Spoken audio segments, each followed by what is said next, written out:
ఈరోజు ఒక అతి ముఖ్యమైన సబ్జెక్టు. ఇది రాష్ట్రానికి ఒక గేమ్ చేంజర్. మేము 2047 స్వర్ణాంధ్రప్రదేశ్ విజన్ డాక్యుమెంట్ తయారు చేశాం. అందులో కూడా వాటర్ సెక్యూరిటీకి ఎక్కువ ప్రాధాన్యత ఇచ్చాం. టాప్ 10 ప్రిన్సిపల్స్లో వాటర్ సెక్యూరిటీ అనేది one of the important principle. ఈరోజు చరిత్రలో మనం ఒకసారి చూస్తే ఆంధ్రప్రదేశ్ రాష్ట్రంలో మొట్టమొదటిసారిగా ఎన్టీ రామారావు గారు ముఖ్యమంత్రి అయ్యే వరకు,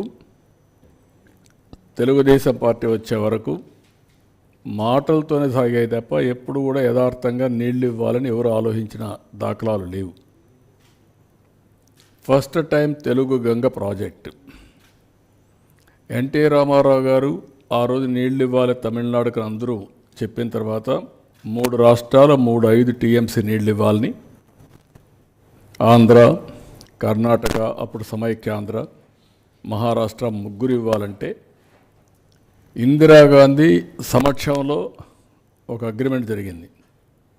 ఆ సందర్భంలో ఎన్టీ రామారావు గారు చెప్పింది, శ్రీశైలం నుంచి నీళ్లు ఇవ్వడానికి నేను సిద్ధంగా ఉన్నాను తెలుగు గంగ ద్వారా, అయితే కండిషన్ మాత్రం అండర్ గ్రౌండ్ పైపు కాదు, కెనాల్ ద్వారా నీళ్ళు ఇస్తామని.